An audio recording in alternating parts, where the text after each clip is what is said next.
दर्शकवृन्द नमस्ते। कार्यक्रम श्रम र सृजनामा यहाँहरूलाई हार्दिक स्वागत अभिवादन। कार्यक्रम प्रस्तुता म मनोज पाण्डेको।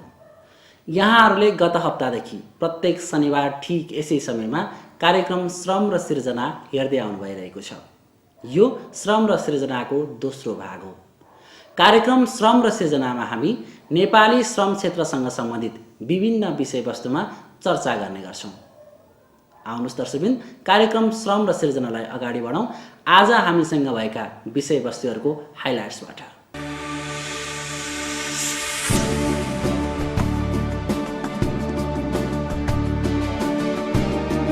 म व्यक्तिगत रूपमा चाहिँ माओवादी पार्टीलाई कम्युनिस्ट पार्टी मान्दिनँ।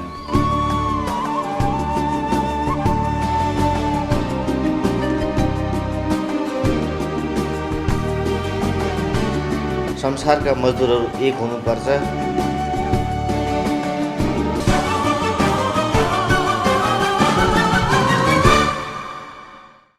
दर्शकवृन्द, गत हप्ता जस्तै आज पनि कार्यक्रम श्रम र सृजनाको पहिलो प्रस्तुतिमा नेपाली श्रम बजारमा घटेका विभिन्न घटनाहरूको सङ्गालो श्रम गतिविधिबाट कार्यक्रम अगाडि बढाउँ।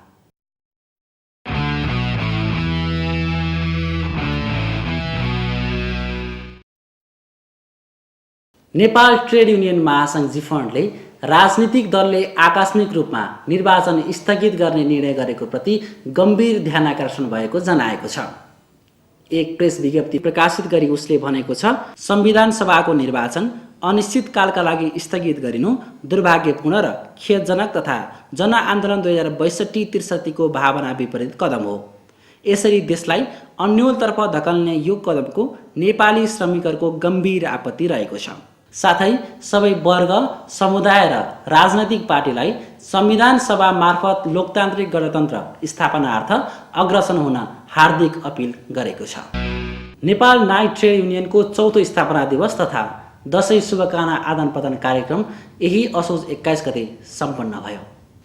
नेपाल नाइट ट्रेड युनियनका अध्यक्ष गजेन्द्र ठाकुरको अध्यक्षतामा सम्पन्न उक्त कार्यक्रमका प्रमुख अतिथि जिफन्डका उपमहासचिव हरिदत्त जोशी, बिन्दा पाण्डे, पश्चिमाञ्चल क्षेत्रीय संयोजक तथा व्यवस्थापिका संसद सदस्य चुडामणि जङ्गली, मध्यमाञ्चल क्षेत्रीय संयोजक उद्धव केसी, केन्द्रीय महिला मजदुर विभागका संयोजक बिना श्रेष्ठले स्थापना दिवसको उपलक्ष्यमा शुभकामना मन्तव्य दिनुभएको थियो।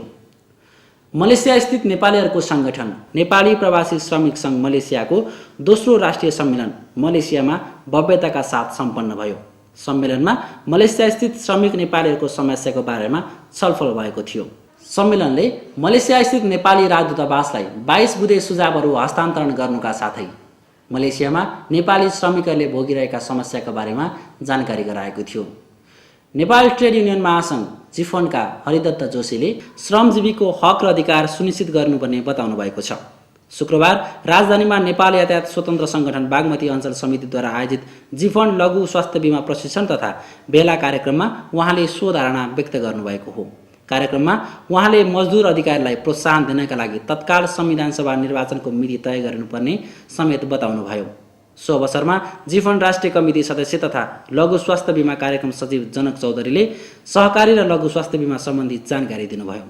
कार्यक्रममा जिफन्ड मध्यमाञ्चल संयोजक उद्धव केसी, नेपाल यातायात स्वतन्त्र मजदुर सङ्घका दिल्ली बहादुर राणा, विदुर कार्की, शम्भु प्रसाद नेपाल लगायतका वक्ताहरूले आफ्नो धारणा राख्नु भएको थियो।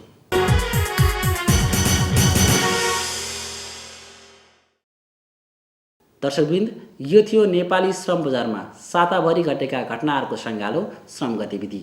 आउनुहोस् कार्यक्रम श्रम र सृजनालाई अगाडि बढाउँ श्रम विशेषबाट।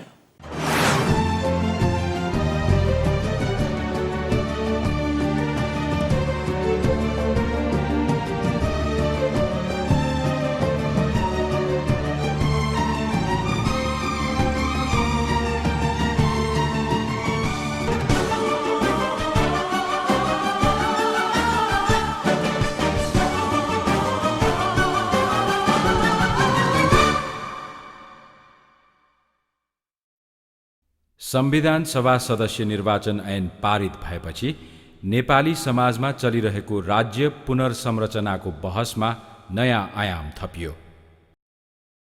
उक्त ऐन अनुसार नेपाली समाज समावेशी हुन 6 भागमा बाँडिने भयो। 2058 सालको जनगणनाको आधारमा मुलुकलाई 240 संसदीय सिटमा विभाजन गरेर पहिलो हुनेले जित्ने प्रावधान राखियो। त्यसैगरी बाँकी 240 सिटका लागि दलहरूले प्राप्त गरेको मतको आधारमा समानुपातिक प्रतिनिधित्व हुने पद्धतिको तय गरियो, जसअनुसार समानुपातिक निर्वाचन प्रणालीमा अब मधेसी 31.2, दलित 13, जनजाति 37.8, पिछडिएको क्षेत्र 4 र अन्य वर्गले 30.2% दरले प्रतिनिधित्व गर्ने अवसर पाउनेछन्। पहिलो हुनेले जित्ने र समानुपातिक निर्वाचनमा गरेर 33% सिटमा महिला प्रतिनिधित्व अनिवार्य गरियो।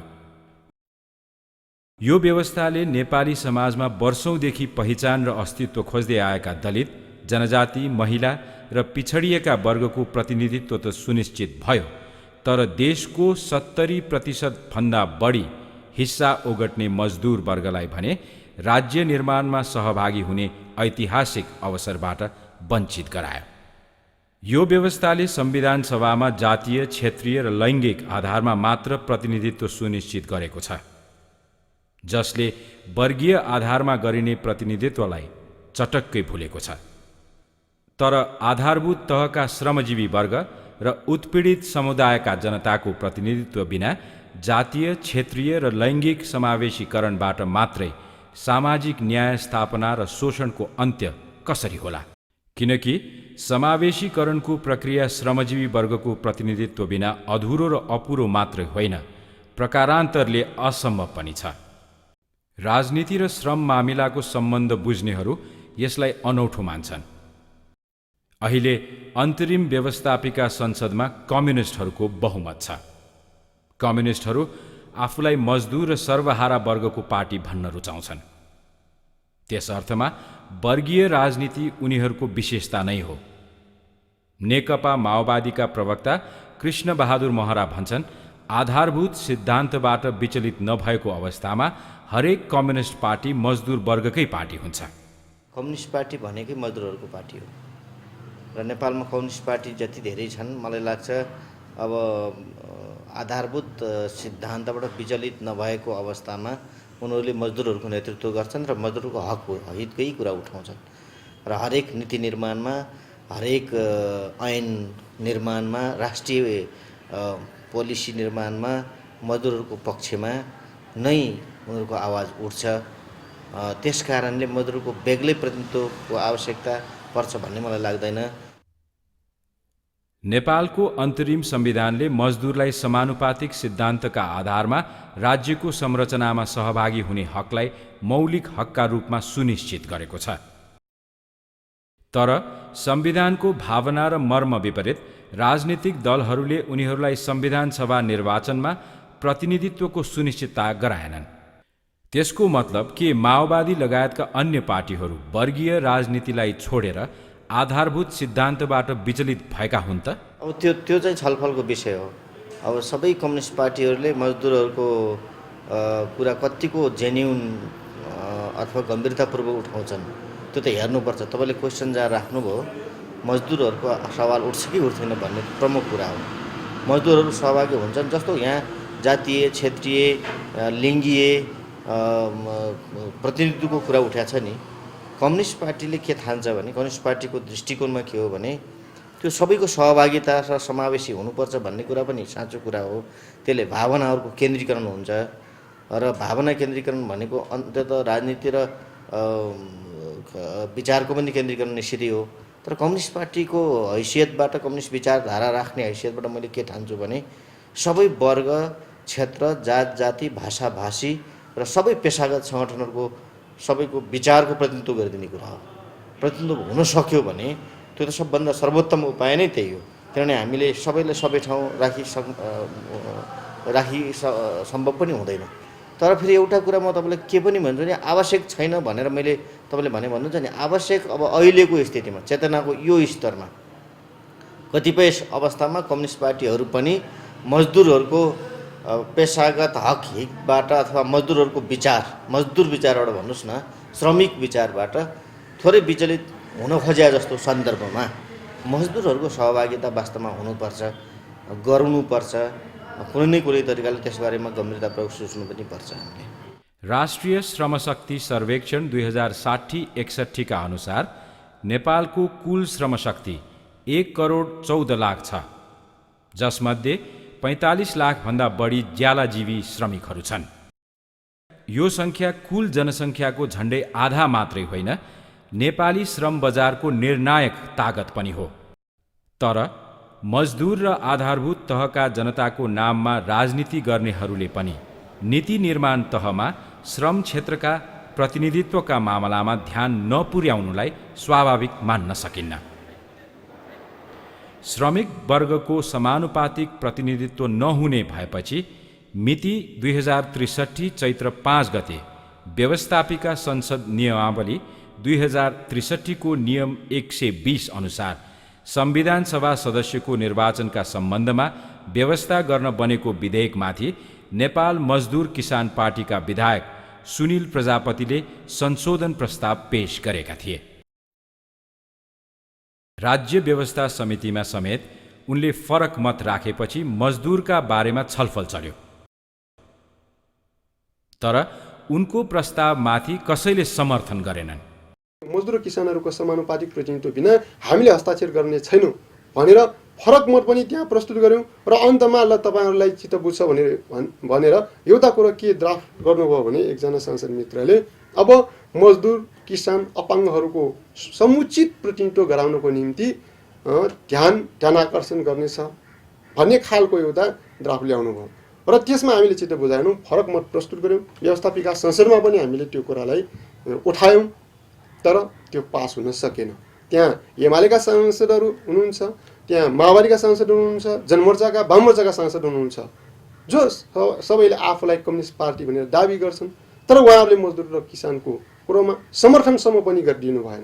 उहाँहरूले उठाउने भन्ने कुरा छुट्टै कुरा हो, तर हामीले विधिवत रूपमा प्रस्तुत गर्दा पनि उहाँहरूले त्यसलाई समर्थन गर्नु भएन, जसले गर्दा एउटा अत्यन्त बहुमत जनताको प्रतिनिधित्व हुने व्यवस्थापिका संसददेखि लिएर राज्यका प्रत्येक अङ्गहरूमा मजदुर र किसानहरूको प्रतिनिधित्वबाट अहिले वञ्चित हुनुपर्ने अवस्था छ।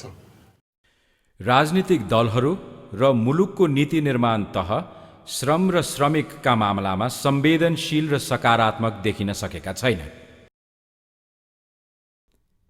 अन्तरिम व्यवस्थापिका संसदमा अहिले श्रम क्षेत्रको उपस्थिति यसको उदाहरण हो। नेकपा एमालेका तर्फबाट 2, संयुक्त वाम मोर्चा र माओवादीका 1 विधायकहरू मजदुर आन्दोलन पृष्ठभूमि भएका छन्। तर मजदुर आन्दोलनबाट जन्मिएको, मजदुर नेताबाट प्रधानमन्त्री बनेका गिरिजाप्रसाद कोइराला सभापति रहेको पार्टी नेपाली कांग्रेसले एकजना पनि मजदुर क्षेत्रका व्यक्तिलाई संसदमा प्रतिनिधित्व गराएको देखिएन। समग्रमा नेपालका राजनीतिक दलहरू श्रमिक मैत्री छैनन् भन्न हिचकिचाइरहनु पर्दैन। यस्तो अवस्थामा पनि दलको नेतृत्व भने मजदुरलाई अलगै प्रतिनिधित्वको जरुरी छैन भन्ने ठान्छन्। मजदुर भन्ने बित्तिकै त्यहाँ सबै जात जाति, भाषा, लिङ्ग र क्षेत्रको प्रतिनिधित्व हुन्छ। मजदुर वर्गले देशको लगभग सबै क्षेत्रलाई समेटेको हुन्छ। तसर्थ मजदुरका लागि छुट्टै व्यवस्था आवश्यक नपर्ने धारणा नेपाली कांग्रेसका केन्द्रीय सदस्य तथा विधायक डाक्टर प्रकाश शरण महतको छ। 480 को जुन चाहिँ संविधान सभाको व्यवस्था छ, यो वर्गभन्दा अर्कै बाहिरबाट ल्याउने त होइन नि, हामीले देशभन्दा बाहिरबाट त ल्याउने होइन। भनेको मतलब के हो भने जुन 80% किसान भएको देशमा 280 को प्रतिनिधित्व गर्दाखेरि चाहिँ किसानकोबाट त आउँछ। त्यस्तै गरी चाहिँ बाँकी जति मजदुरहरू छन् त्यसबाट आउँछ। त्यसमा पनि अब चाहिँ हामीले 80% किसान भन्यौँ, त्यसमा पनि कृषि मजदुरहरू छन्, ती उसबाट पनि स्वतः आउँछ।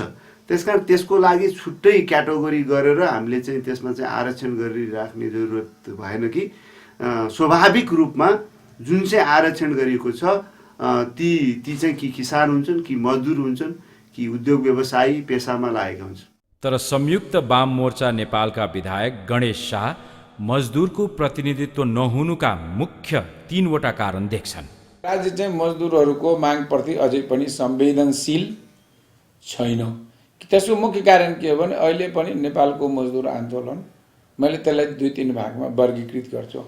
अहिले मजदुर आन्दोलन चाहिँ आफ्नो सशक्त रूपमा सङ्गठित रूपमा अगाडि बढ्न सकेको छैन। एक भएका मजदुर सङ्गठनहरू बिचमा पनि एकबद्धता र सहकार्यको संस्कृतिको अभाव। त्यसो चाहिँ मजदुर वर्गहरूले आफ्नो पहिचान स्थापित गराउन सकिरहेछन्। मजदुर वर्गहरू अहिले पनि राजनीतिक पार्टीको एउटा घटक सङ्गठनका रूपमा पनि भइरहेको हुनाले राजनीतिक पार्टीले जे भन्यो त्यो कुरो मान्नुपर्ने उसको चाहिँ बाध्यात्मक अवस्था। त्यसैले यो 3टा अवस्थाहरूले गर्दाखेरि मजदुरहरूले चाहिँ आफ्नो जुन अधिकार मागे पनि त्यो अधिकार पाउन सकिरहेको छैन संविधान सभामा। राजनीतिमा वर्ग र जातको सम्बन्ध गहिरो हुन्छ। वर्गीय राजनीतिले सामाजिक उत्पीडन र जातीय समस्यालाई सम्बोधन गर्न सक्नुपर्छ। तर नेपाली समाजमा वर्गीय उत्पीडनको विषय उठाउँदा सामाजिक उत्पीडनको पक्षलाई बिर्सने र सामाजिक उत्पीडनको कुरा उठाउँदा वर्गीय शोषणप्रति आँखा चिम्लने प्रवृत्ति छ। विधायक शाह भन्छन् नेपालमा जातीय राजनीति अगाडि बढाएर वर्गीय राजनीति कमजोर पारिँदैछ। यसमा ठूलो षड्यन्त्र भएको छ। अहिले वर्गीय आन्दोलन कमजोर गर्नको लागि देशी र विदेशी प्रतिक्रियावादी शक्तिहरूले चाहिँ लागेको हुनाले आजको चाहिँ अन्तर्व्यवस्थापिका संसदमा पनि मजदुरको धेरै न्यूनतम सङ्ख्यामा प्रतिनिधित्व छ र तिनीहरूले षड्यन्त्र गरेर भोलि पनि संविधान सभामा चाहिँ मजदुरहरूको सङ्ख्या चाहिँ धेरै कम मात्रामा प्रतिनिधित्व बन्ने उनको सम्पूर्ण प्रयास रहनेछ। तर एमालेका विधायक एवं शिक्षा तथा खेलकुद मन्त्री प्रदीप नेपाल प्रतिनिधित्व सुनिश्चित नहुनुको पछाडि देशी विदेशी षड्यन्त्र देख्नु मजदुरहरूको कमजोर मानसिकताको उपज ठान्छन्। कमजोरले के गर्छ भने जहिले पनि अर्काले यस्तो गर्योला उस्तो गर्ला शङ्का गर्छ होइन। देशी विदेशीको षड्यन्त्र होइन, माओवादीको अज्ञानता हो यो। र नेपालमा जातीय भाँडभैलो मचाउने काम चाहिँ नेकपा माओवादीले सुरु गरे हो। होइन, स्वाभाविक रूपमा सबभन्दा ठुलो त वर्गै हो नि। वर्गभन्दा माथि केही पनि छैन। त्यो वर्गीय राजनीतिले नै जातीय राजनीतिलाई समेट्ने हो। समेट्न अति वर्गभन्दा माथि केही पनि छैन। त्यो वर्गीय राजनीतिले नै जातीय राजनीतिलाई समेट्ने हो। समेट्न अतिरिक्त काम गर्नुपर्छ भन्ने छैन। आफूहरूले वर्गीय राजनीति नै गरेको र जातीय मुद्दा माओवादीले उचालेको मन्त्री नेपालको तर्क छ। जातीय राजनीति भनेको चाहिँ कम्युनिस्टको होइन, त्यो माओवादीको हो। र म व्यक्तिगत रूपमा चाहिँ माओवादी पार्टीलाई कम्युनिस्ट पार्टी मान्दिनँ। उहाँहरूको नाम त अब कम्युनिस्टै छ। जातीय आधारमा सङ्घीय संरचना बन्छ, जातीय आधारमा राजनीति गर्नुपर्छ भनेर चाहिँ कसैले भनेन। यो माओवादीले नबुझेरै यो माने होहल्ला फैलाएको मात्रै हो। हामीले चाहिँ वर्गीय भन्दा पनि श्रमजीवी जनताको पक्षमा, उनीहरूको स्वतन्त्रताको पक्षमा, उनीहरूको मुक्तिको पक्षमा काम गर्नुपर्छ भन्ने हाम्रो चाहिँ सोचाइ। तर्क वितर्क जे गरे पनि कुल जनसङ्ख्याको आधाभन्दा बढी सङ्ख्यालाई उपेक्षा गरेर गरिने निर्णय न दिगो हुन सक्छ न टिकाउ नै।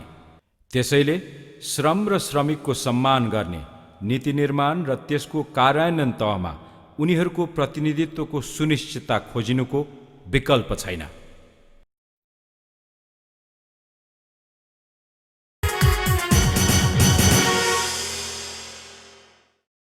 दर्शकबिन, यो थियो श्रम विशेष। आजको श्रम विशेष हामीले नेपालका राजनीतिक पार्टीहरूले श्रमिक वर्गलाई कसरी उपेक्षा गरिरहेका छन् भन्ने सम्बन्धमा तयार पारेका थियौँ। राजनीतिक पार्टीहरूले श्रमिक वर्गलाई उपेक्षा गरिरहँदा श्रमिक वर्ग भने राजनीतिक पार्टीलाई के भन्छन् त? आउनुहोस् कार्यक्रम श्रम र सृजनालाई अगाडि बढाउँ श्रमिक विचारबाट।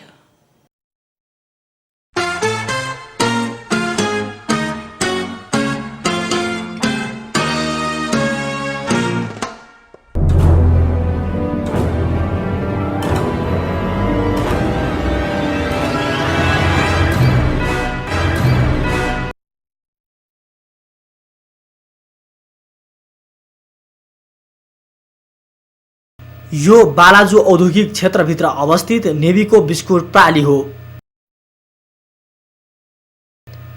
यहाँ नेपाल ट्रेड युनियनले 2036 सालदेखि आफ्नो सक्रिय भूमिका निर्वाह गर्दै आइरहेको छ। यस क्रममा युनियनले 2055 सालमा आधिकारिकता प्रमाणपत्र समेत प्राप्त गरिसकेको छ।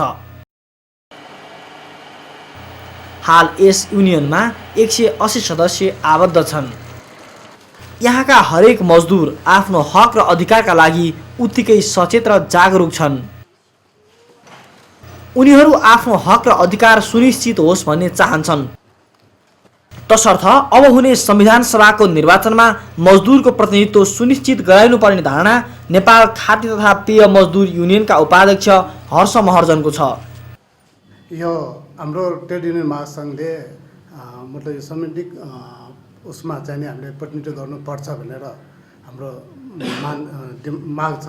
त्यो अनुसार चाहिँ हामीले प्रतिनिधि उसमा चाहिँ हामीले समान पार्टी हुनुपर्छ भनेर हाम्रो मजदुरहरू तर्फबाट पनि हामीले केही पहल गऱ्यौँ र हामीले छानेका पनि छौँ र प्रतिनिधि छानेर हामीले पठाएका पनि छौँ। त्यो अब पार्टीका चाहिँ नि भनौँ न अहिलेसम्म चाहिँ त्यसमा केही नभएकोमा हामी मजदुरहरू अलि पछाडि जस्तो हामीले महसुस गरेका छौँ। यसमा भन्नुपर्दा हरेक नेपालको चाहिँ आन्दोलन भन्नुहोस् या भन्नुहोस् त्यसमा भन्यो भने मजदुरहरू र विद्यार्थीहरू नै अगाडि हो। मतलब सर्वहाराको नेतृत्व गर्ने मजदुरहरू हामी हरेक आन्दोलनमा हरेक उसमा चाहिँ हामी अगाडि छौँ। मजदुरको प्रतिनिधित्व चाहिँ नि हुनुपर्छ। मतलब यो जनसङ्ख्याको आधारमा काम गरेको आधारमा मजदुरको प्रतिनिधित्व अति आवश्यकी छ।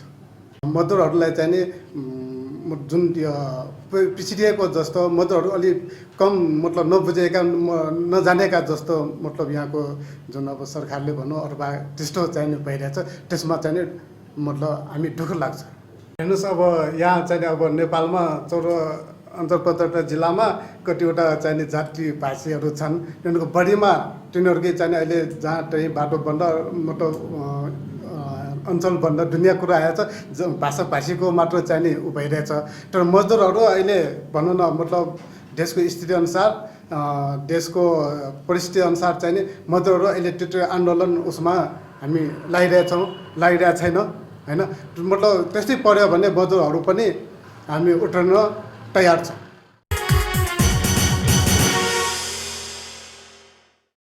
दर्शकबिन, आजको लागि कार्यक्रम श्रम र सृजनाको निर्धारित समय सकिसकेको छ।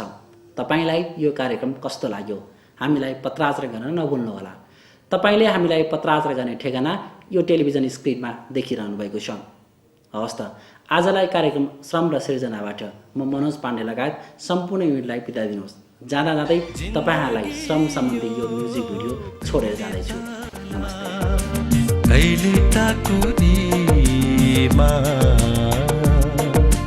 गौरव गर्छौं बाजा आफ्नै पाखुरी